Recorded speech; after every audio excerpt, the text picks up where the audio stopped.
प्रत्येक व्यक्ति साधक है, जन्मजात साधक है। साधना नहीं करे फिर भी नियम और प्रकृति के डंडे उसे साधना करवाते, सहना ही पड़ता है।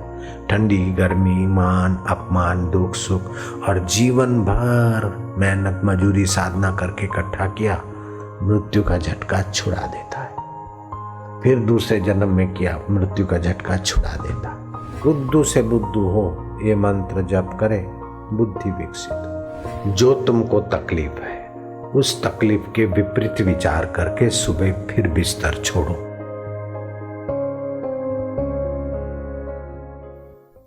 सब चाहते हैं कि हम निर्दुख हो जाएं, सब चाहते हैं हम तंदुरुस्त रहें और सब चाहते हैं कि हम मुक्त हो जाएं। कोई बंधन नहीं चाहता। जीते जी भी बंधन नहीं चाहते, मरने के बाद भी बंधन नहीं चाहते। लेकिन जीते जी जो उछलंक होते हैं उनके तो बंधन बढ़ते हैं और मरने के बाद नीच योनि में जाते हैं। लेकिन जो धर्म बंधन से अपने मन को बांधते हैं, संयम बंधन से अपने तन को बांधते हैं, तो वो अंदर से मुक्त होते हैं और बाहर से स्वस्थ होते हैं। जैसे नदी दो छेड़ों से बंद कर दो किनारों से चलती है नहर तो दूर तक पहुंचती है। सितार बंधी है तो गीत निकलते हैं। स्टीम बंधी है बॉयलर में तो ट्रेन गाड़ी को ले भागती। ऐसे जीवन खान पान और धर्म में बंधा है तो ऊंचा उठता और मुक्त हो जाता है, और जो धर्म में नहीं बंधा तो फिर विकारों में बंध कर फंस जाता है।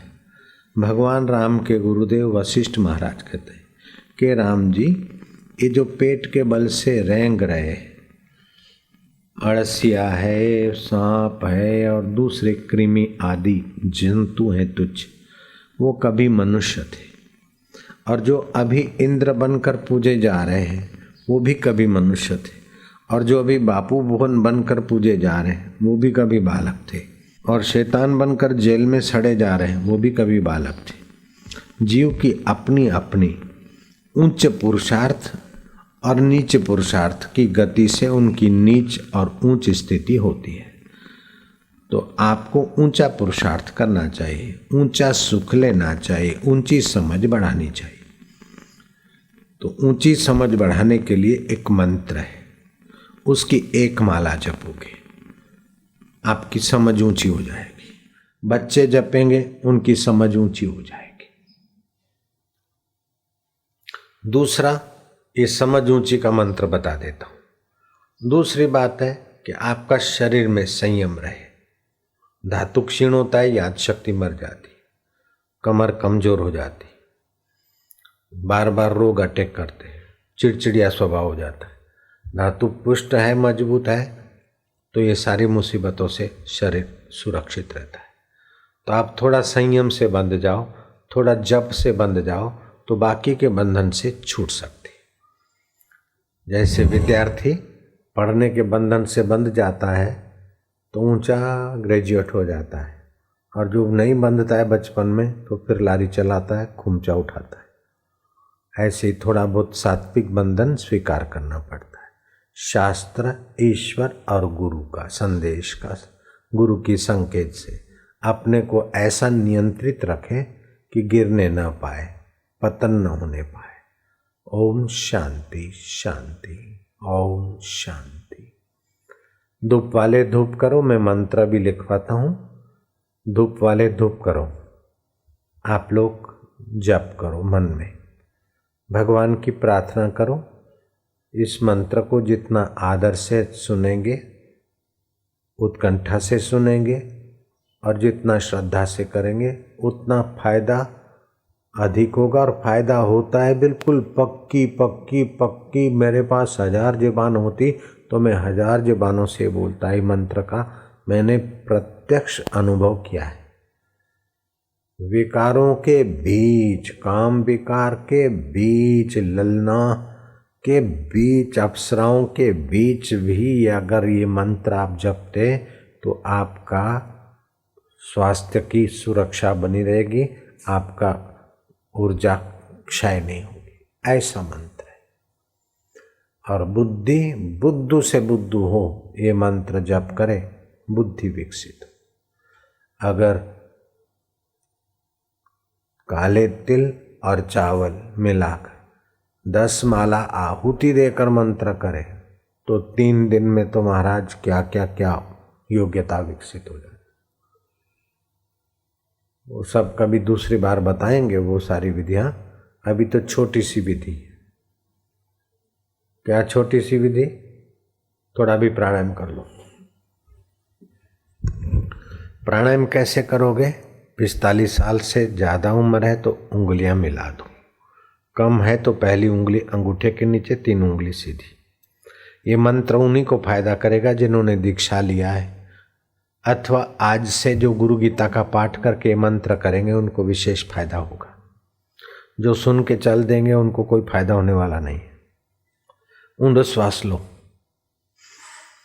गहरा श्वास लो, जितना ले सकते हो, जितना ले सकते हो लो, लो और लो।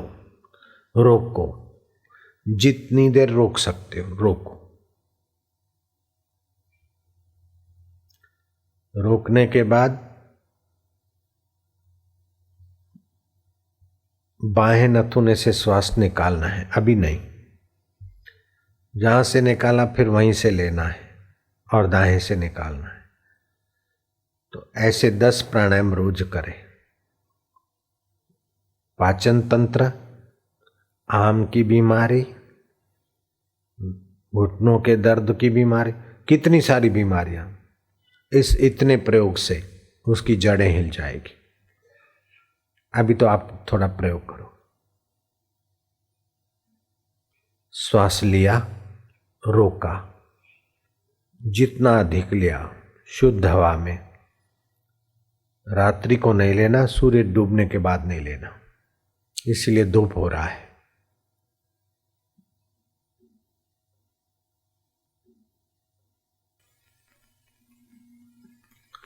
ડાબે લેવાનું, જમણે છોડવાનું, જમણે લેવાનું, ડાબે છોડવાનું। કમર સીધી। 10 પ્રાણાયામ સવારે અને સાંજે खाली पेट हो, जमीने नहीं कराए। भोजन करके कभी नहीं करना, नहीं तो बीमारी होती है। भोजन के 2 घंटे के बाद, दूध फल आदि लिया तो 1.5 घंटे के बाद, 1 घंटे के बाद, लेकिन खाली पेट ही ठीक है।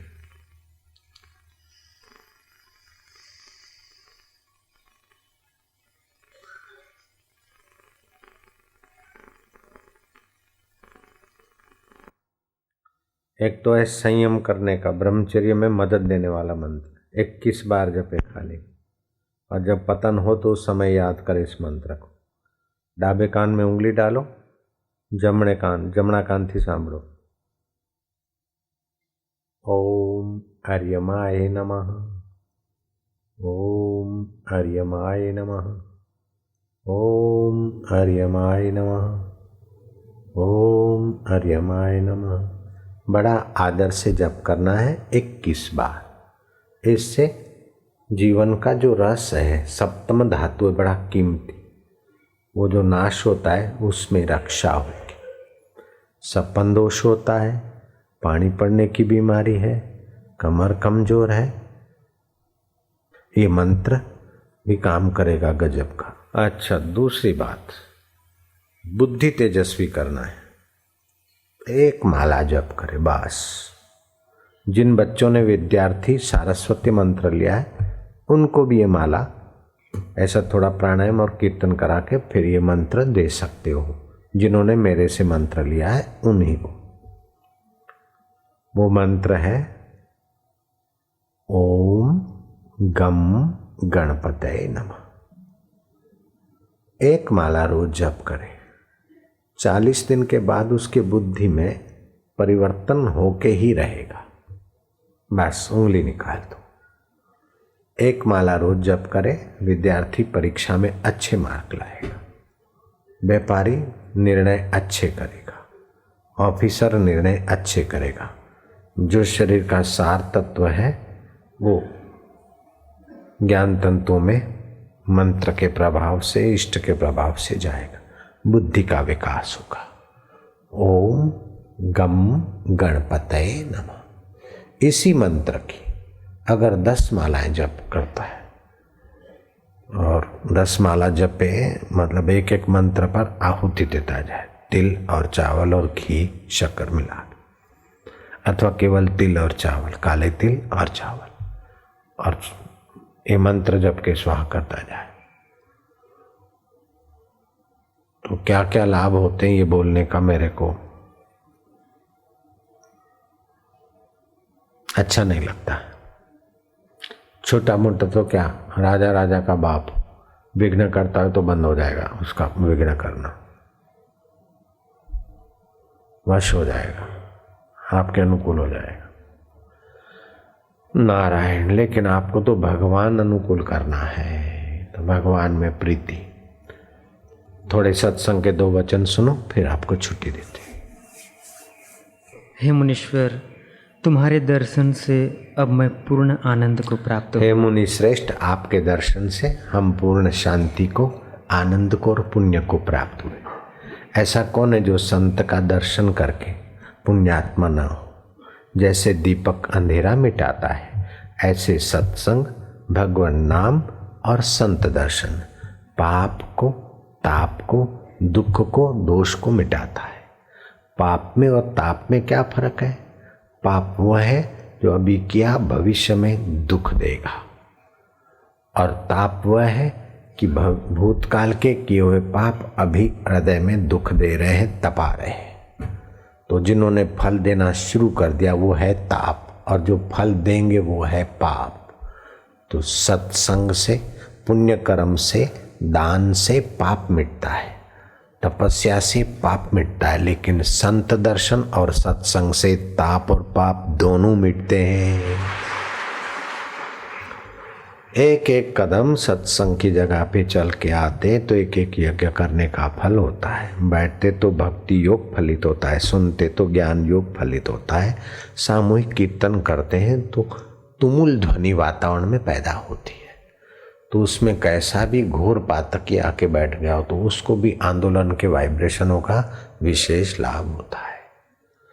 संसार तापे तप्ता नाम योगो परम औषध। संसार के ताप में तपे हुए जीव के लिए योग परम औषध है। तो ये ऐसा भक्ति योग है। तो जो पहली बार आए, युवा धन पुस्तक ले जाना, 5 बार जरूर पढ़ना, और फिर वो पुस्तक दूसरे लड़के को, जवान को, युवती को देना, ताकि एक कुटुंब तारने का फल आपको मिले। शरीर आपका तंदुरुस्त रहे, मन आपका प्रसन्न रहे, और बुद्धि में बुद्धिदाता का प्रकाश, ज्ञान आना जरूरी है। बुद्धिदाता का ज्ञान क्या है कि सब छूट जाता है फिर भी जो नहीं छूटता वो है परमात्मा। सब मिल जाता है फिर भी व्यक्ति दुखी है, उसका नाम है संसार। सब मिल गया फिर भी व्यक्ति दुखी रहेगा, सब लुट गया फिर भी व्यक्ति दुखी नहीं हो सकता। ये परमात्मा का आनंद है। सुखदेव जी महाराज के पास कौपीन पहनने को, 3 टूक कौपीन की भाजी बिना लूण, तुलसी हृदय रघुबीर बसे तो इंद्र बापड़ा को। तो ईश्वर को मरने के बाद पाने की चीज नहीं है, कहीं जाकर ईश्वर को पाना है ऐसा भी नहीं है, बाद में मिलेगा ऐसा भी नहीं है। वो कभी तुम्हारे से बिछड़ा ही नहीं है। जो बिछड़ जाए वो भगवान का बच्चा हमें नहीं चाहिए। जो आपको छोड़ दे वो ईश्वर नहीं हो सकता है। आपका शरीर आपको छोड़ दे लेकिन ईश्वर आत्मा आपको नहीं छोड़ता है। पत्नी छोड़ दे, पति छोड़ दे, दुनिया छोड़ दे, शरीर भी छोड़ दे, फिर भी जो आपको नहीं छोड़ता है वो है सदा। जो सदा है वो परमात्मा है। आदि में है, अंत में है और अभी है, उसका नाम परमात्मा है।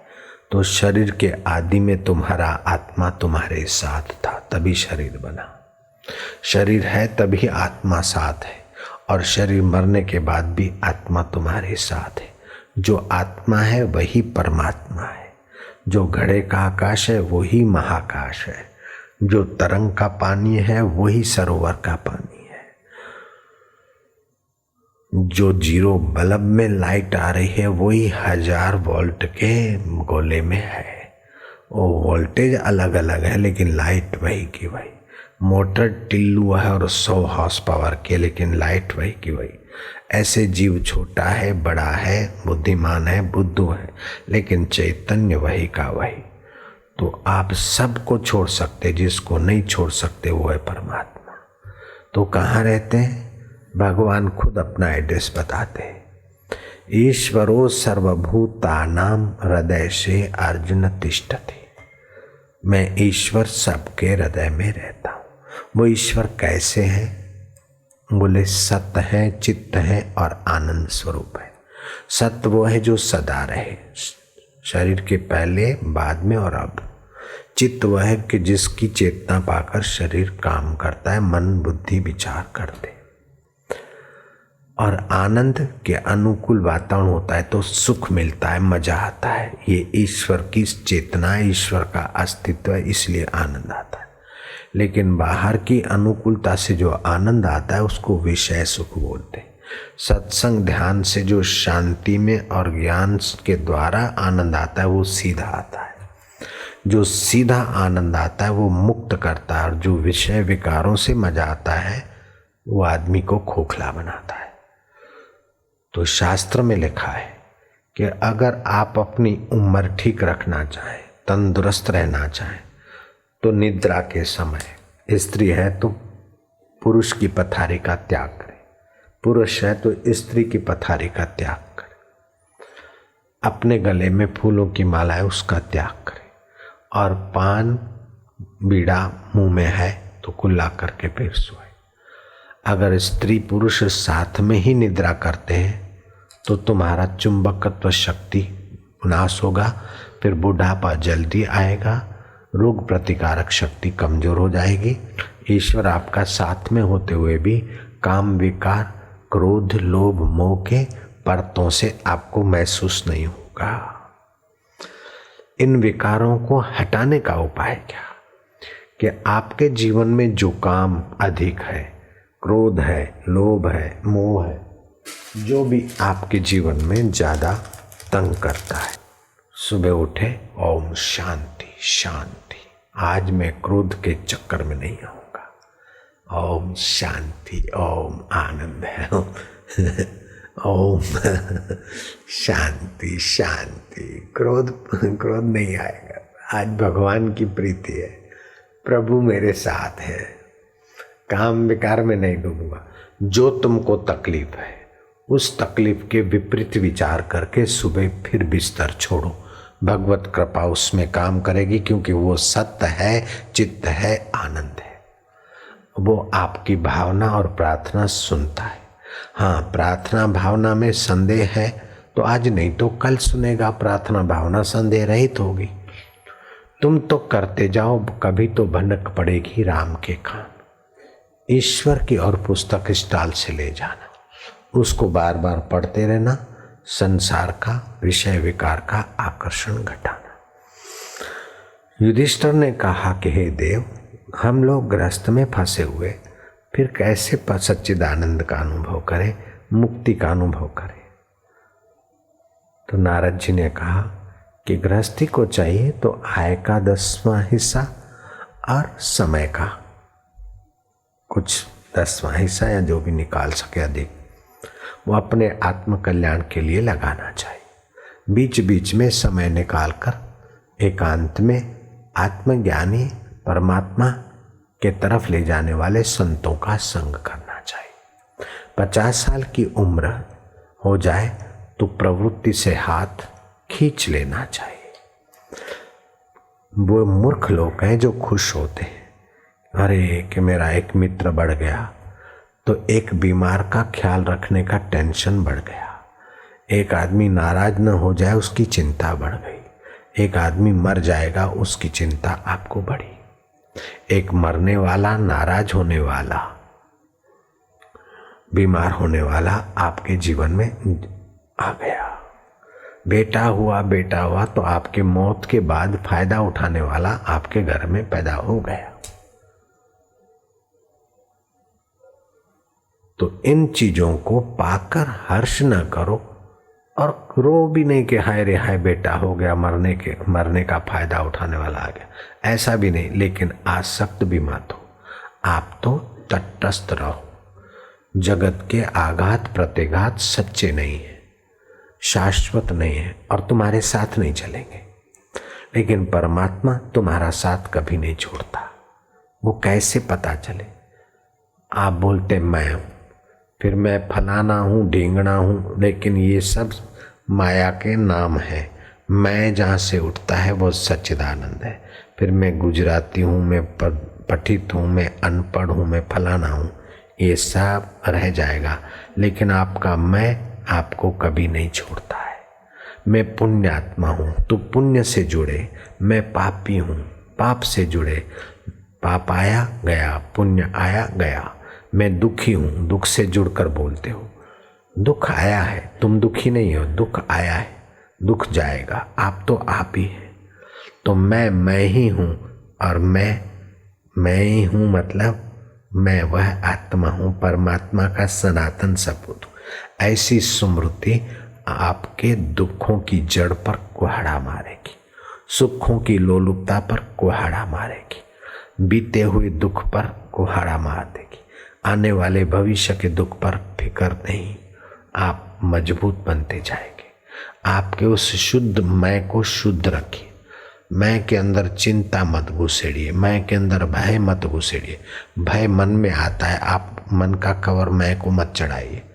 भय आया न था तब भी आप थे, भय मन में आया तब भी आप है, भय चला जाएगा। क्रोध आया तभी आप क्रोध को देखें तो फिर क्रोध आपको तपाएगा नहीं, खोखला नहीं करेगा। क्रोध आया तुरंत देखिए कि क्रोध आया, फिर क्रोध करिए, लेकिन क्रोध आपका खून नहीं चलाएगा। काम विकार आया, तिथि त्योहार धर्म के अनुकूल पत्नी पति संतान को जन्म देने के लिए व्यवहार करिए, लेकिन व्यवहार काल में भी काम विकार के सुख को भी देखिए। ये सुख काम का नहीं है, आपके संयम की शक्ति का ह्रास हो रहा है, वही सुख है। बाद में होके पड़ेंगे, ये तो सबका अनुभव है। तो इन विकारों से सुख का संबंध नहीं, सुख तो तुम्हारे संयम का फल है। सुख तो आनंद की किरण वहां लगती है तब आता है। आंखों ने देखा, मजा हृदय में आया, कानों ने सुना, अच्छा मजा हृदय में आया, जीभ ने बढ़िया चखा, मजा इधर आया। तो आप मजे के देने वाले हैं। आप बाहर से मजा भरो मत। बाहर से मजा भरोगे तो दब जाओगे, थक जाओगे। लेकिन ध्यान करके, जप करके, परोपकार और सेवा करके अपना मजा उभारो। जैसे बाहर से पानी डालते बोर में तो आने वाले स्रोतों का पानी बंद हो जाता है और बाहर का पानी स्रोतों में घुस जाता है। लेकिन बोर से अथवा कुएं से पानी निकालते तो नया आता रहता। सुख लेने की चीज नहीं, सुख देने की चीज है। मान लेने की चीज नहीं, मान देने की चीज है। कोई हमारे लिए ऐसा व्यवहार करे, ये आग्रह रखने वाला दुखी रहेगा। हम भलाई का व्यवहार करें। वो ऐसा है, वो ऐसा है, किसी के ऊपर दोष डालना अथवा दोष का चिंतन करना आपकी आत्मोन्नति में हानि हो। इसी का नाम दुनिया है। ये तो भगवान कृष्ण के बेटे थे, कृष्ण के लिए क्या क्या बकते थे। श्री कृष्ण को गालियां भी दे देते थे। तो आपका बेटा आजकल ऐसा हो गया तो अब क्या करो? भगवान कृष्ण के बेटों को याद करके अपने हृदय पर संतोष की मलहम पट्टी कर दो। पत्नी ऐसा करा, वैसा करा, शिव जी की ऐसी सती जैसी सती। वो भी कभी तो शिव जी की बात मानती, कभी अपने मन की करके मायके चली गई। इसी का नाम दुनिया है। तो अनुकूल आ जाए तो सराहना करके और आसक्ति करके आप उसके अधीन मत हो जाओ। प्रतिकूलता आ जाए तो उस दुख को बड़ा चिंतन करके बड़ापन न दो। आप अपनी मैं में रहो कि आया हाँ गया चलो होता रहे। इसी का नाम दुनिया है। तो अनुकूलता आती है तो आपके सुख की चाह मिटाने के लिए, प्रतिकूलता आती है तो सुख की दास्तां मिटाने के लिए। अनुकूलता आई तो आवश्यकता पूरी हो गई, प्रतिकूलता आई तो आपकी सहन शक्ति बढ़ गई, आप साधक बन गए। प्रत्येक व्यक्ति साधक है, जन्मजात साधक है। साधना नहीं करे फिर भी नियम और प्रकृति के डंडे उसे साधना करवाते, सहना ही पड़ता है। ठंडी गर्मी, मान अपमान, दुख सुख और जीवन भर मेहनत मजूरी साधना करके इकट्ठा किया, मृत्यु का झटका छुड़ा देता है। फिर दूसरे जन्म में किया, मृत्यु का झटका छुड़ा देता। अभी जो कमाया है और जो कमाएंगे, अभी जो जाना है और जो जानेंगे, मृत्यु के झटके में छूट जाएगा। लेकिन मैं कभी छूटेगा? मैं मर गया, देवता हो गया, मैं मर गया, दैत्य बन गया, मैं मर गया, राक्षस बन गया, मैं मर गया, बहुत पापी था, मैं पेड़ हो गया। नारद जी का श्राप मिला और हम नल कुबर वृक्ष हो गए। फिर श्री कृष्ण की उखली लगी, हमारी सदगति हो गई। तो करोड़ों जन्मों से करोड़ों बार आप कई शरीर धारण किए, कई छूट गए, लेकिन अपनी मैं को आप छोड़ नहीं सके। दूषित करने से दूषित शरीरों में मैं गई, अच्छा करने से अच्छे में गई। अब मैं को खोज कर उस मैं को खोजोगे तो परमात्मा मिल जाएगा, परमात्मा को खोजोगे तो मैं मिल जाएगी।